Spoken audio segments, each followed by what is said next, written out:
teremos agora a segunda sessão da programação, o perfil dos consumidores brasileiros. Convido ao palco a sócia e líder da indústria de consumo e varejo da PwC Brasil, senhora Luciana Medeiros, e o fundador do Instituto Locomotiva, senhor Renato Meirelles.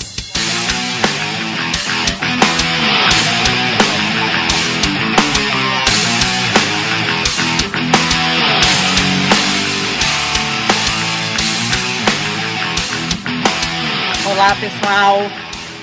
Muito bom dia. É um grande prazer. Quero agradecer a todo o time da Abras pelo convite para a gente estar aqui hoje compartilhando informações, sentindo o pulso do mercado brasileiro. Eu sou Luciana Medeiros, sócia da PwC. Hoje eu lidero a indústria de varejo e consumo aqui no Brasil.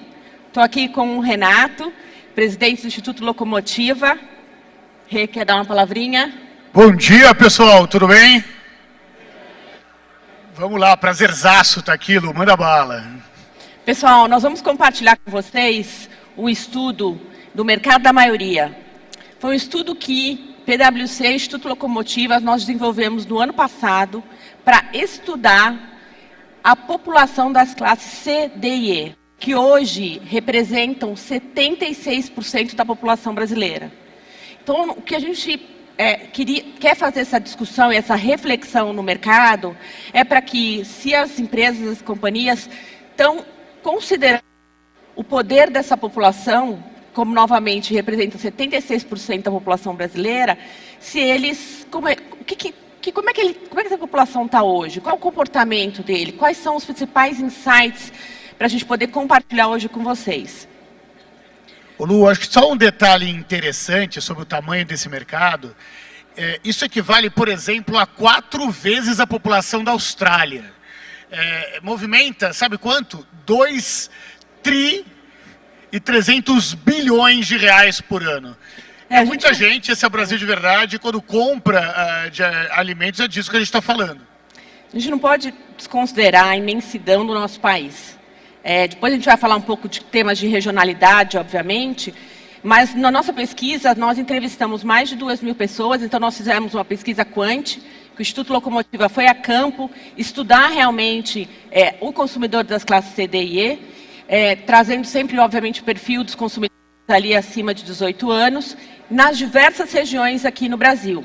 Mas, além disso, nós também queríamos escutar o mercado, escutar líderes hoje, de vários setores do varejo e do consumo, para a gente poder entender melhor também, na visão qualitativa, a visão desses grandes líderes sobre as classes C, D e E. Então, nós tivemos o Alimentar com o Belmiro, tivemos Heineken, PepsiCo, Burger King, então todos os setores, Avon, Luiza, e trouxemos também a visão de diversidade com a Adriana, da Feira Preta, e o Preto Cezé, como CUFA, para a gente poder também estudar melhor toda essa classe da população e cada particularidade para a gente poder fazer essa reflexão.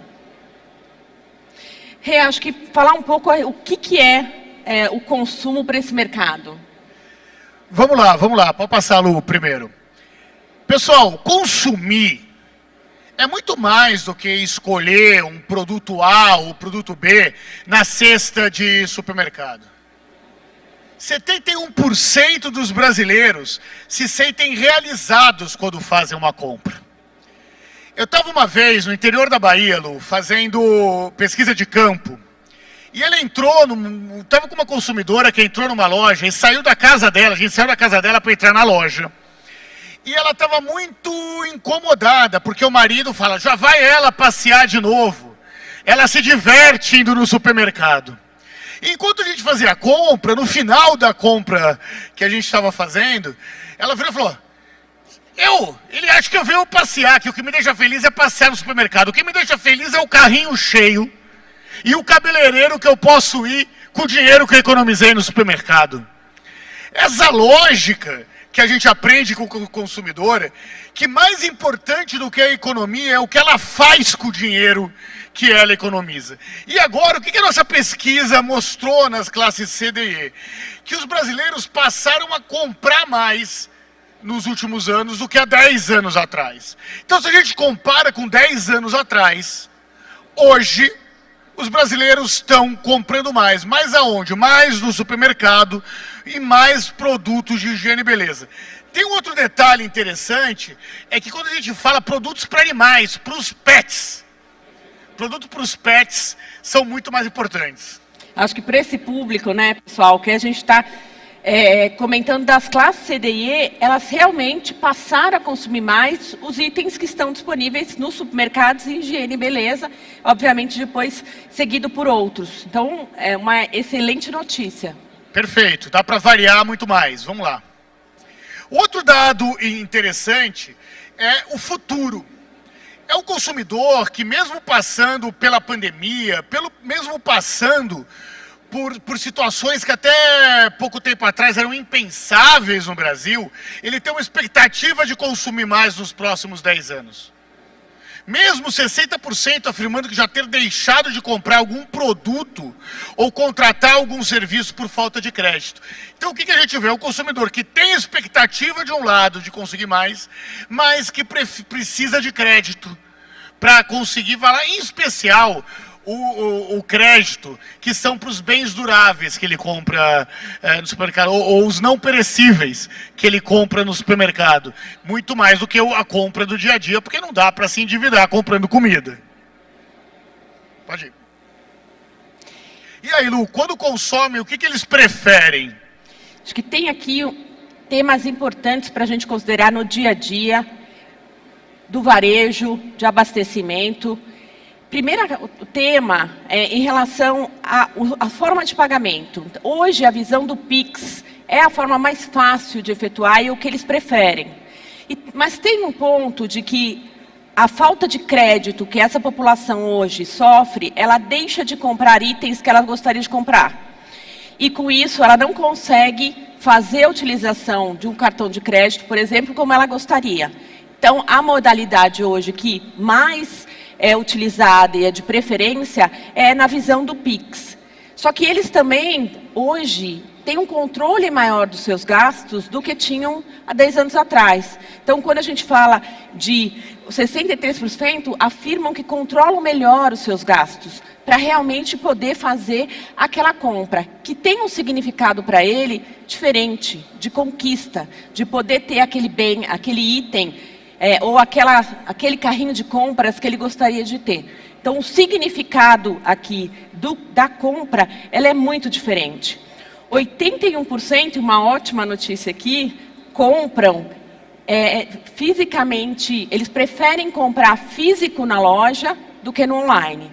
Então, a gente tem aí uma visão em relação às classes C, D e E preferem ir até a loja do que comprar no online. E aí, claro, tem diversos aspectos em relação a isso, de escolha, de praticidade, de endereço, de localização, que podem influenciar nessa escolha. Agora, eles querem praticidade também na hora do recebimento, qualidade e reputação. E um ponto que nós discutimos, até uma quebra de paradigma, foi que essa população não ligava para os aspectos de ESG, e é muito pelo contrário, elas estão totalmente conectadas com os temas das causas sociais. A reputação da marca não é que ela vai deixar de consumir aquela marca, vai diminuir o consumo da marca, ela vai deixar de usar aquela marca ou ela vai deixar de frequentar aquele estabelecimento. Então, quando a gente olha aqui nas categorias, nós vemos que 81% preferem mais ou somente em lojas físicas, quando nós falamos de supermercados e hipermercados. Então, realmente, um direcionador importante nas classes C, D e E, eu tenho a tendência de ir até a loja realmente para poder fazer a minha compra. Ô Lu, só como um comentário sobre isso. Pessoal, vocês estão preocupados? Uma dúvida aqui. Levanta a mão, eu vou fazer 2 perguntas. Quem está preocupado com o retorno que vocês vão ter dos próximos 2 anos, desculpa, ou 2, quem está mais preocupado com o retorno que vocês vão ter daqui a 10 anos? Quem está mais preocupado com o retorno daqui a 2 anos, levanta a mão, por favor. Daqui a 10 anos, levanta a mão, por favor. A grande discussão aqui é olhar para esses números e entender que o Brasil vive num processo. Quando você vê que a realidade brasileira é única, e que talvez por isso o Walmart não aguentou ficar no Brasil, porque a verdade é essa, a gente pode falar tudo, tem uma série de discussões sobre o Walmart, mas ele não conseguiu ficar no mercado brasileiro. Você enxerga que o retorno ainda está muito vinculado a questões físicas, e não quer dizer que o digital não está crescendo. Quer dizer que a experiência dada para a loja, em especial no supermercado, ainda é muito importante. Eu estava visitando uma loja no interior de São Paulo, não era loja de supermercado não, era um açougue. Era um açougue de bairro que acabava vendendo outras coisas. E o consumidor estava feliz da vida porque o açougue criou um espaço instagramável. Imagina você vai lá comprar uma carne e tem um espaço instagramável. Sabe por quê? Porque carne era sinal de fartura. E essa lógica da carne como sinal de fartura é algo que dificilmente a classe A e B entendem, já o nosso mercado está careca de entender. A questão da conquista do carrinho de compra cheio é algo muito relevante para as classes C, D e E. Rê, fala um pouquinho então como é que a gente entendeu na nossa pesquisa que essa identificação. Olha, a gente tentou entender a importância que não só os consumidores dão para as coisas que são feitas pela própria região, assim como para as marcas regionais. Aliás, essa foi uma dificuldade que algumas redes que não tiveram tanta experiência no Brasil entenderam do quanto que valorização das marcas regionais foi algo fundamental na conquista desse consumidor. Preferem lojas brasileiras ou lojas estrangeiras? 82% preferem lojas brasileiras. Preferem lojas que mostram vitrines com muitos produtos ou lojas com poucos produtos? 75% preferem lojas com muitos produtos, que dê para achar o preço. A lógica do splash ainda funciona. Só que o preço é o pré-requisito para a melhor compra. Vocês preferem lojas que toquem música versus lojas que não toquem música? Eu, Renato, da classe A, odeio loja que toca música. Mas esse consumidor adora uma loja que aumenta o ambiente do sistema, da experiência de compra, enquanto toca uma música. Preferem lojas com vitrines mais chamativas e coloridas versus lojas discretas e com cores neutras. Pessoal, cor neutra não serve para vender fartura. E o que o consumidor quer lá, nesse senso de realização, é vender fartura. E essa visão, né, quer dizer, com o Brasil e toda a regionalidade que a gente tem hoje, é claro que tem um grande desafio de lojas que, ao mesmo tempo, eu atuo em determinadas localidades, eu atuo na classe A e B, mas também recebo C, D e E. E como fazer esse equilíbrio para poder colocar as características, e não esquecendo que, uma coisa que o Preto Zezé falou bastante para a gente, o Brasil de um jeito no Nordeste, o Brasil de um jeito no Sul do país, com suas características, com seus produtos específicos e, obviamente, com temas ligados aí à regionalidade. Pessoal, tem gente de Santa Catarina aqui? Levanta a mão. Eu estive lá no congresso da CATS.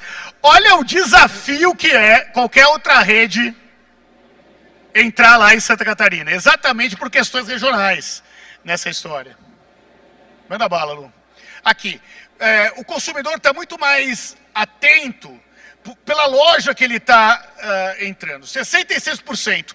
2/3 dos nossos consumidores dependem mais da internet para comprar produtos e utilizar serviços do que há um tempo atrás. Mas isso não quer dizer que ele substituiu a loja física. Quer dizer que a internet faz parte do jogo, faz parte do processo de comparação de preço. Mas, por outro lado, acaba com a compra de oportunidade, para aquela oferta que ele só vê no dia da carne, num determinado supermercado, ou no dia da FLV, por conta disso. E também o consumidor está muito preocupado, cada vez mais preocupado, com o uso que vão fazer dos seus dados. Então, a forma de utilizar os dados que a gente tem visto é como trazer processos que tragam a fidelidade do consumidor.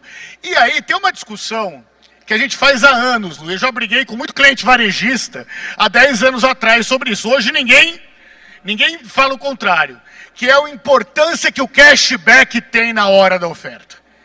Então, utilizar os dados para organizar aquele desconto e oferecer isso em troca de cashback cuponado para o cara comprar na mesma loja, é algo que dá mais efeito do que simplesmente dar um desconto para qualquer cliente.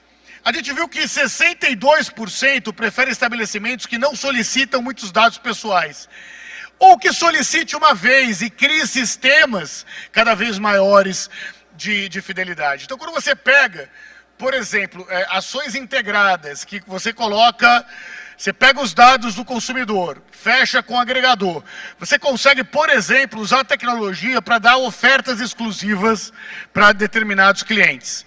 E, por fim, valorizar as diferenças de cada região são fundamentais. E o variar as experiências não é simplesmente um produto regional, que já é muito importante, mas é a gíria, o jeito que uma pessoa chama o produto da padaria, o tipo de carne que varia regionalmente. A festa junina. A festa junina como o maior efeito, muitas vezes maior do que o Natal, até aí, Paulo, é maior do que o Natal. É disso que a gente está falando. Manda bala, Lu. O que está em jogo, Lu, para o consumidor brasileiro? Pessoal, a gente não podia deixar de falar essa pesquisa, quando nós fizemos, o Belmiro Gomes, do Açaí, CEO do Açaí, nos provocou na nossa entrevista com ele sobre a questão das apostas esportivas. E aí nós fomos perguntar para os consumidores realmente, identificar a visão de qual o perfil desse consumidor, quando a gente está falando das classes também C, D e E. E diversos pontos vieram na nossa pesquisa que clareou mais ainda a visão desse consumidor. Homens e mulheres, então eu tenho, muita gente acha que são só os homens que apostam, não, homens e mulheres. Tem um ponto importante, é que o consumidor da classe C, D e E, ele entende a aposta esportiva como um investimento. Está fácil, está na palma da mão, é rápido para ele fazer. Muitas vezes, o brasileiro tende a dizer também que todo mundo é técnico de futebol. Então, o brasileiro conhece muito bem os campeonatos, tem uma mosca aqui, conhece muito bem os campeonatos, faz ali na palma da mão rapidamente esse tipo de investimento, que é assim que ele é considerado. Então, quando vocês olham lá, também o percentual são mais jovens, ali 54%, na região liderados ali por Sudeste e Nordeste. E a classe social, então a gente está falando aqui das classes C, D e E como maior percentual em relação ao tema realmente fazer as apostas esportivas. Lu, tem um outro detalhe que está na apresentação full, mas não veio aqui, que a gente acabou de sair. 2/3 dos 52 milhões de apostadores, guardem esse número, 2/3 dos 52 milhões de apostadores estão negativados no Serasa. Ou seja, as bets estão pegando o pouco dinheiro que a baixa renda tem. E no Brasil é a baixa renda que mais come arroz e feijão. A preocupação em relação a esse tema foi exatamente de olhar o reflexo disso no consumo. Olhar o quanto disso realmente pode estar impactando em diversos setores do varejo, tanto de abastecimento alimentar, como em outros tipos de segmentos. E o primeiro ponto que nós vimos tem um impacto, sim, pela visão do consumidor, de que ele já começa a diminuir o primeiro ponto, esporte, lazer e cultura. Já é o impacto direto, onde ele começa, o valor do bolso é o mesmo, ele não muda. Então, com isso, um percentual daquele bolso, ao invés de ir para esporte, lazer e cultura, está indo para as apostas esportivas. Outras despesas, né, como a gente já vê uma redução de gastos também, cabeleireiro, vestuário, e na alimentação, já o impacto da substituição das marcas. Não, tem um detalhe, outro detalhe interessante. Nos últimos 6 meses, Lu,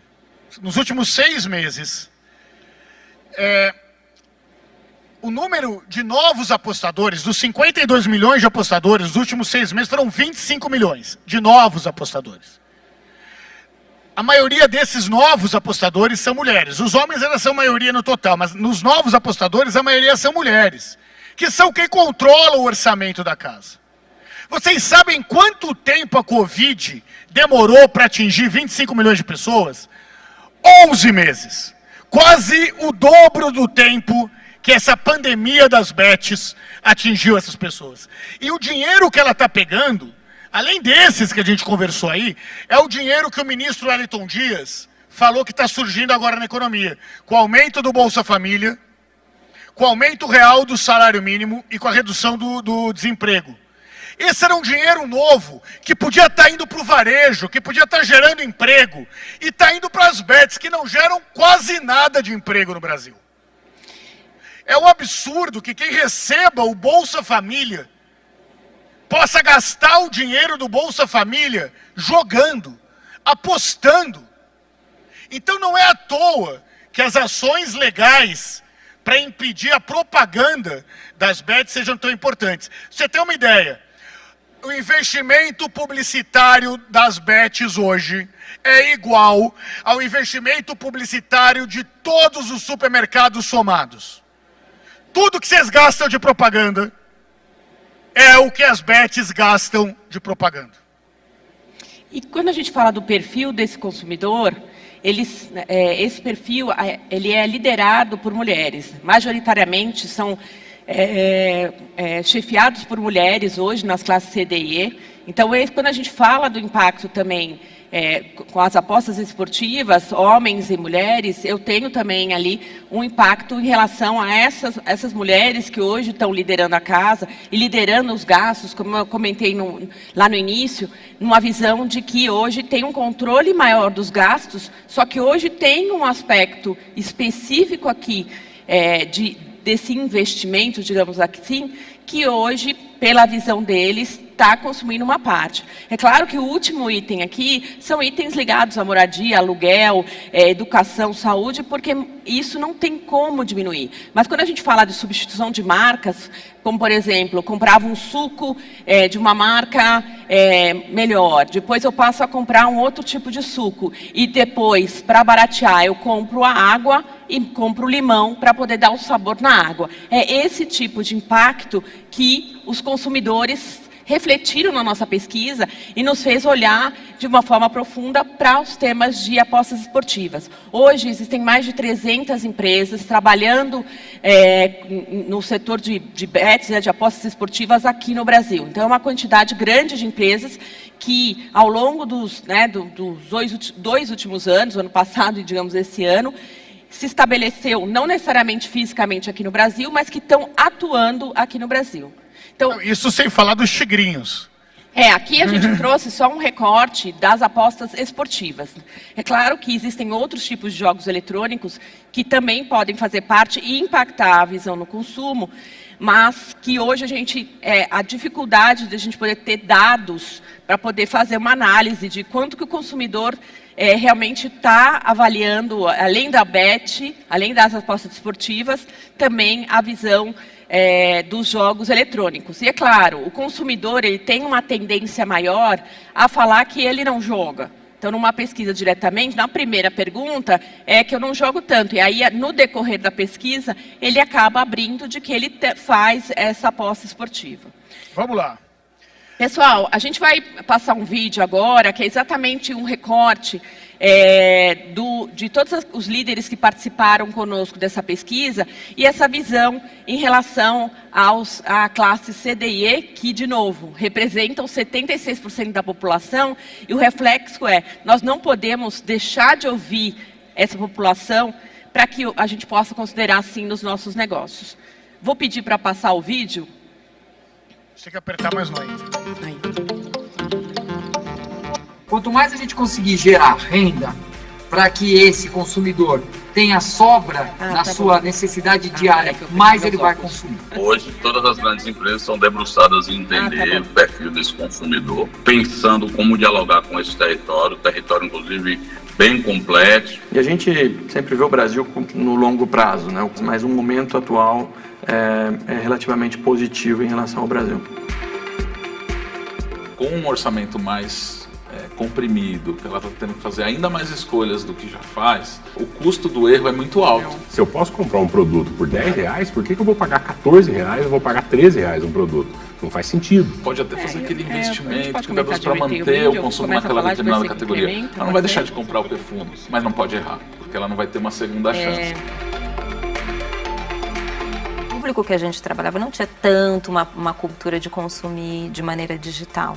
E o empreendedor também de estar no ambiente digital. Era a experiência do físico, das feiras, das lojas. Rapidamente você tem que ir para o digital. Quando a gente olha para classe C, classe B, classe A, né, interagindo com tecnologia, hoje já é uma realidade em todas as classes sociais. A Lu nasceu para poder humanizar o site. E a gente tem uma equipe que cuida da Lu para ela ser humana cada vez mais. Digital é uma cultura, as pessoas não têm que entender que ela é um site ou ele é um aplicativo, é uma forma de lidar. Essa simbiose entre a tecnologia e o humano é o que realmente vai poder mexer. Então a gente acredita nesse Phygital. É um momento de lazer. Você vai lá para ver com um amigo, com uma amiga um produto, você vai tocar, você vai sentir. A loja sempre vai ter um papel sensorial, sempre vai ter um papel de socialização. É uma busca de continuar entregando, desde que não mexa em custos operacionais, uma experiência de compra melhor para comprar o mesmo preço. Então isso é muito válido e é desejável aí para todas as classes sociais.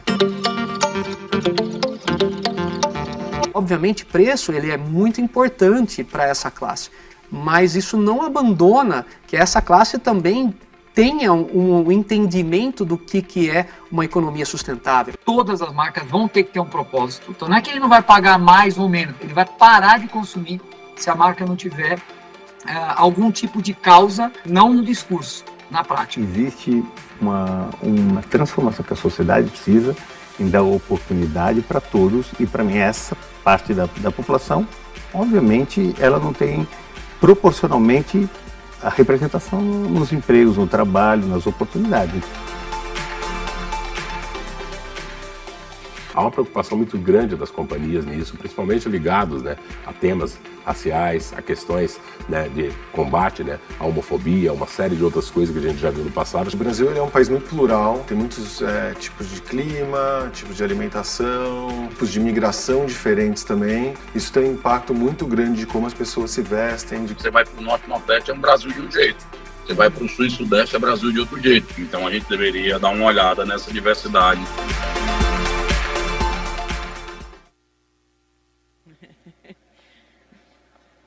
Pessoal, a gente trouxe aqui o QR Code para que vocês possam baixar a nossa pesquisa. Ela é bem extensa, tem uma série de informações de dados, complementar ao que a gente trouxe aqui um recorte. Fiquem à vontade para baixar.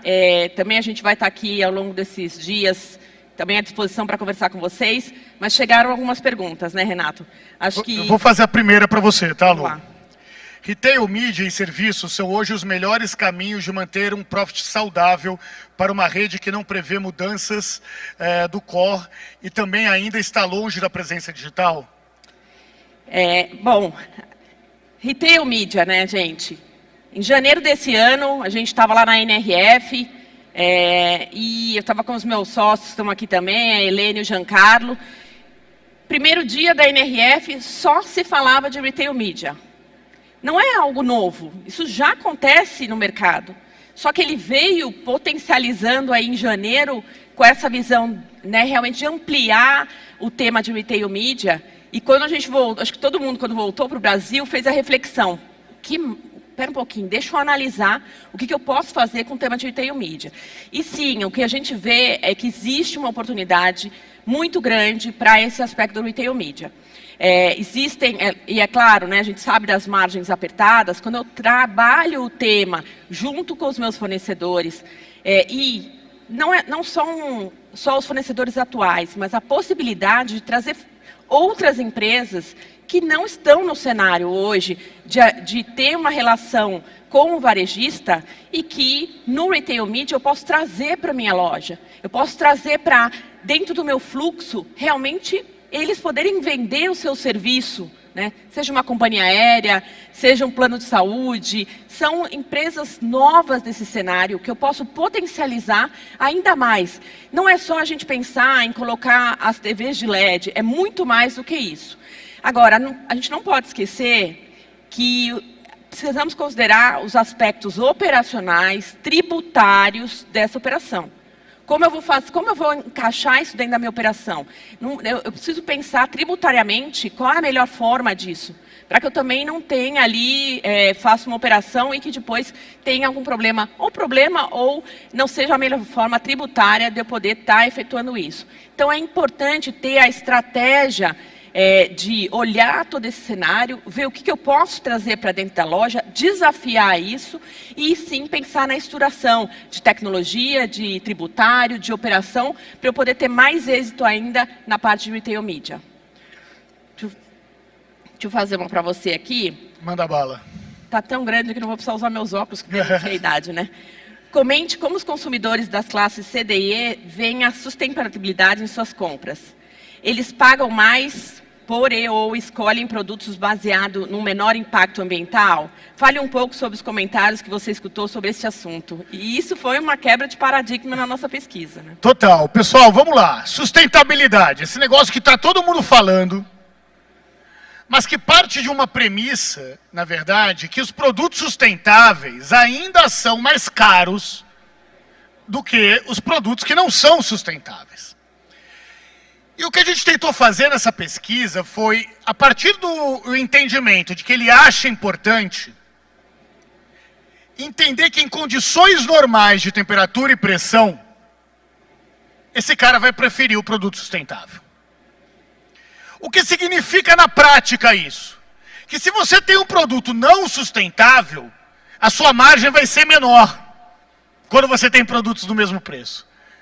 O overprice que você terá que fazer não será reconhecido pelo consumidor.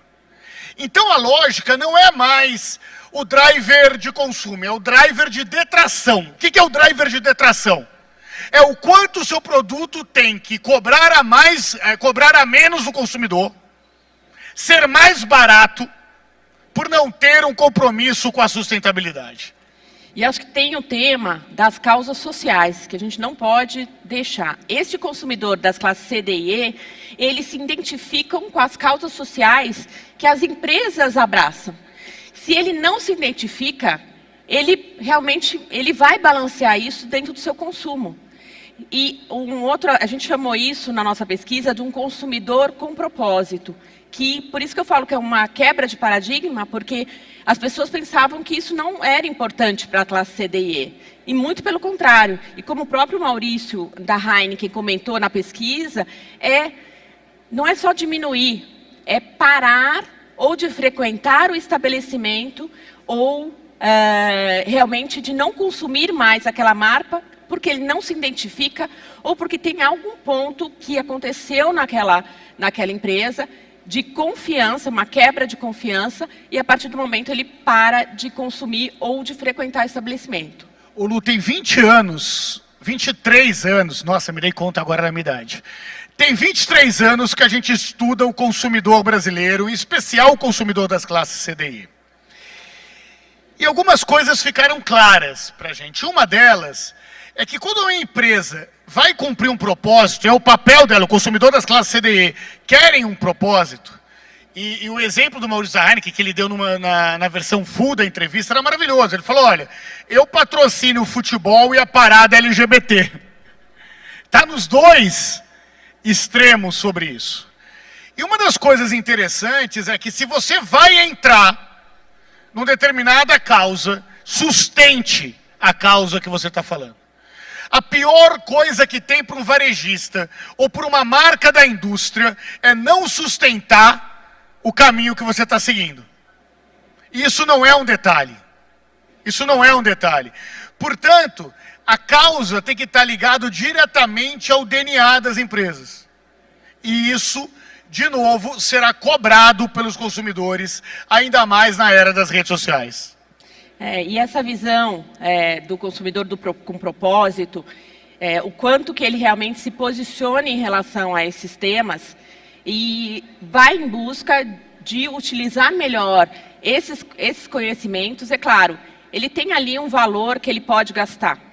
Ele tem a pressão, obviamente, da sua renda, mas ele faz com que essa renda ela possa ser direcionada exatamente pela ou a identificação ou a utilização de produtos que estejam mais alinhados com esse tema. Isso porque, né, a nossa pesquisa ela foi feita agora, antes desse tema, agora que está, né, em relação aos incêndios no Brasil, e que a gente imagina que ela poderia ser até maior, porque a pergunta que nós fizemos é como que a população das classes C, D e E estão sentindo os impactos climáticos. E o nosso ponto foi, estão sentindo muito. Eles estão olhando o que eles consomem, eles estão se identificando com as causas sociais e com isso realmente mudando ali a cesta para poder contemplar esses aspectos. E em primeira mão para vocês, em 15 dias, procurem a Luciana, que vai sair mais um estudo do Locomotiva com a PwC sobre mudanças climáticas e justiça climática no Brasil. A Lu vai estar no site da PwC daqui a 15 dias. A propaganda, né? Opa! Acho que dá tempo ainda de mais uma pergunta aqui. Tem uma pergunta aqui: como transmitir ao cliente uma melhor experiência de compra e trabalhar a percepção de valores dos produtos e serviços que disponibilizamos em nossas lojas nesse cenário de perca de poder de compra do consumidor? Lu, eu vou falar, mas me ajuda depois. Tá bom. O que a gente tem visto é que a lógica de poder de compra, quando você vai olhar os grandes dados, o consumidor está começando agora a retomar o poder de compra pelos motivos que eu falei antes.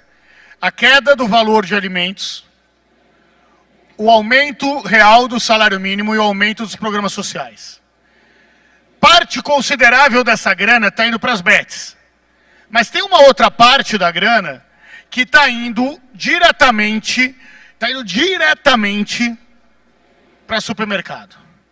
Quando você compara com varejo de vestuário, por exemplo, está tendo uma dificuldade de retomar maior até do que o varejo alimentar. Mas qual é a lógica de manter esse consumidor preso? É a lógica de fidelidade e cashback cuponado.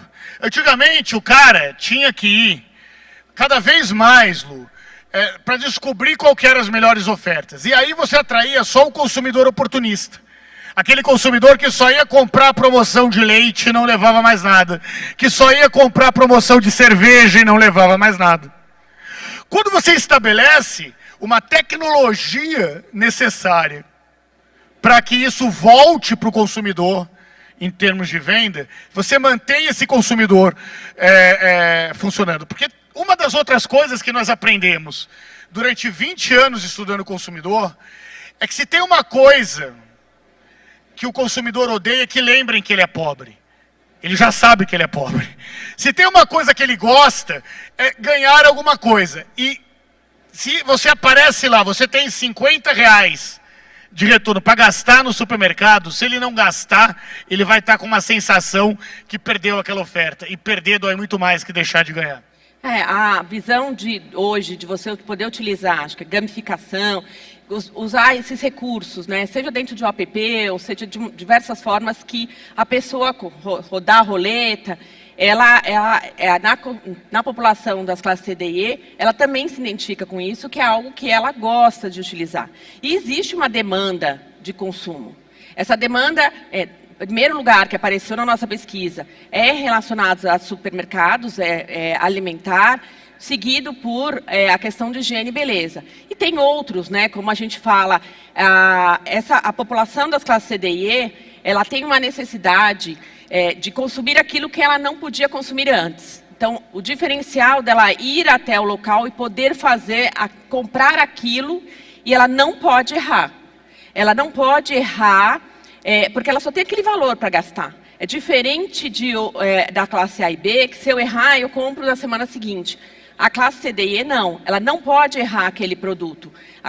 Ter ali aquelas marcas à disposição do cliente, mas sabendo que na classe C, D e E, ele vai encarar aquilo como, poxa, eu poder comprar toda semana aquele item que antes eu não podia comprar é uma realização. Porque um dos pontos também que deu na nossa pesquisa é que essa população, ela, em algum momento da vida, ela sofreu algum tipo de preconceito por não poder comprar aquele produto, não poder ter aquele bem que as outras pessoas tinham.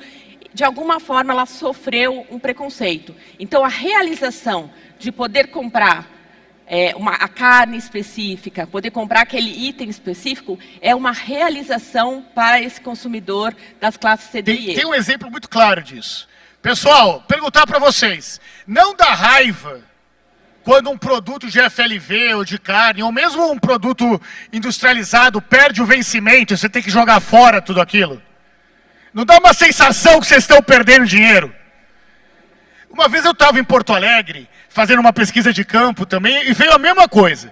Eu perguntei para aquela dona de casa por que ela não comprou um produto de uma marca melhor se a outra estava em promoção. Ela falou, oxe, eu não conheço essa marca não. E se eu comprar esse arroz, e o arroz for ruim, vou ter que comer arroz ruim o mês inteiro. Ou vou ter que jogar fora e dar pro cachorro.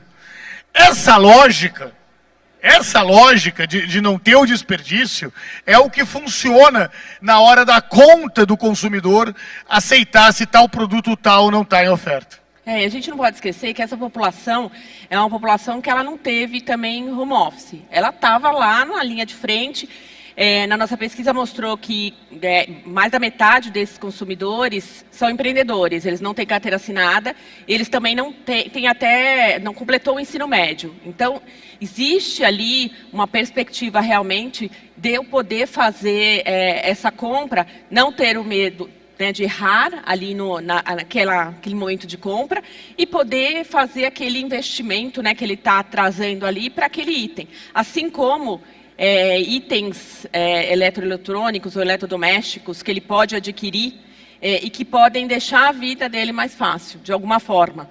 A gente viu, como, por exemplo, os robozinhos que hoje limpam a casa e que aquela mulher que hoje lidera a sua casa, que faz ali as compras e está tendo protagonismo feminino, ela também sair de casa para trabalhar e ela poder deixar ali eletrodomésticos de pequeno ou de grande porte ali, que faça aquele serviço para ela, que facilite a vida para ela, né? Acho que as air fryers da vida também são outros exemplos que viraram aí objeto de consumo e que hoje estão também disponíveis aí em vários varejistas ali para serem comprados. Lu, que recado você quer deixar para o pessoal aí?